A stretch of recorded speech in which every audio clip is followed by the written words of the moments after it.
A Southern California school district has stopped COVID testing after they say students got false positive results from the state's troubled COVID testing lab. Now, the El Dorado Union High School District wants to know if false positives are to blame for hundreds of quarantined students there. And CBS13 has learned the recent positivity rate for tests coming out of the state lab is more than 60% higher than California's actual positivity rate. As CBS13 investigative reporter Julie Watts reports, they're now calling for a moratorium on PCR testing for student athletes. We were all so excited. It was going to be our first week back full-time at school with everybody there. Instead, just 2 days after returning to campus, Reese and Riley were sent home to quarantine. They're among the 215 Oak Ridge students now quarantined because they had a so-called close contact with one of the 19 positive cases on campus over the past 2 weeks. This COVID just keeps taking stuff away from us, you know? Like most of the quarantine kids, Reese and Riley didn't have symptoms. State guidelines require they test to play sports. Neither sister tested positive for the virus, but their brother, a wrestler, received an asymptomatic, borderline positive result, a fraction of a point from the positivity cutoff, forcing the girls to quarantine too, even after they tested positive for the antibodies and negative for the virus, indicating they likely had a previous infection. It's really like affecting my mental health. Finally being able to go back in person and then being stuck in front of a computer and not being able to do any of my sports. It breaks my heart. Their mom, Pam, questions her son's borderline positive result. It was processed by the troubled state lab, currently under investigation by state regulators following our investigation, which revealed whistleblower allegations ranging from unlicensed lab techs sleeping on the job to incidents of contamination, swapped samples, wrong results. The state encourages schools to use the lab by offering subsidized tests, thanks to a $1.7 billion contract with PerkinElmer.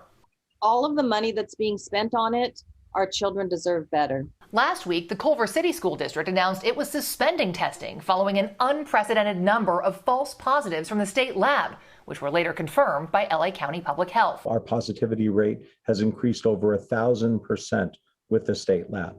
District Superintendent Ron Carruth says El Dorado Union, where Reese and Riley go to school, recently switched to the state lab. El Dorado is now calling for an investigation into their spike in positive tests among kids with no symptoms who later test negative. They believe the test is finding leftover dead virus fragments in kids who previously had COVID. We have questions about the accuracy and validity of the test. CBS 13 obtained internal emails sent by top lab management discussing a contamination issue ahead of the recent positive school tests. But according to the state's own data, since it opened, the lab's positivity rate has been consistently higher than California's positivity rate overall. In February and March, the lab's positivity rate was more than 60% higher than the rest of the state. When we asked the state if they had identified the source of the LA County false positive results, CDPH ignored the question, instead boasting that theirs is among the most sensitive tests available, routinely detecting low-level positive cases that may be missed by other labs and tests. But leading health experts, including Dr. Fauci, say low-level results aren't likely contagious. You know, it's just dead nucleotides, period. They're finding the actual genomic information of the virus. Nevada State Lab Director Dr. Mark Pandori explains PCR COVID tests are so sensitive they can detect insignificant amounts of virus from contamination or old infections that may not actually pose a health threat. And the PerkinElmer test used by the state is the most sensitive on the market. People who are getting positive results based on that weak level have real-world consequences. Should we be resulting those as positive? As we come out of the pandemic, it's that question that we really have to grapple with.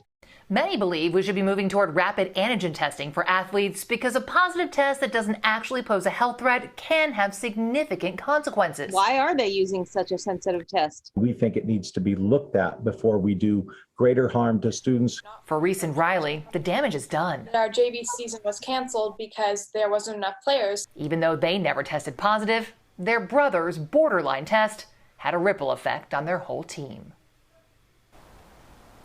The El Dorado Union High School District now calling for a statewide moratorium on the required PCR testing for student athletes, asking the state to investigate the high rate of positive tests and revise its guidance.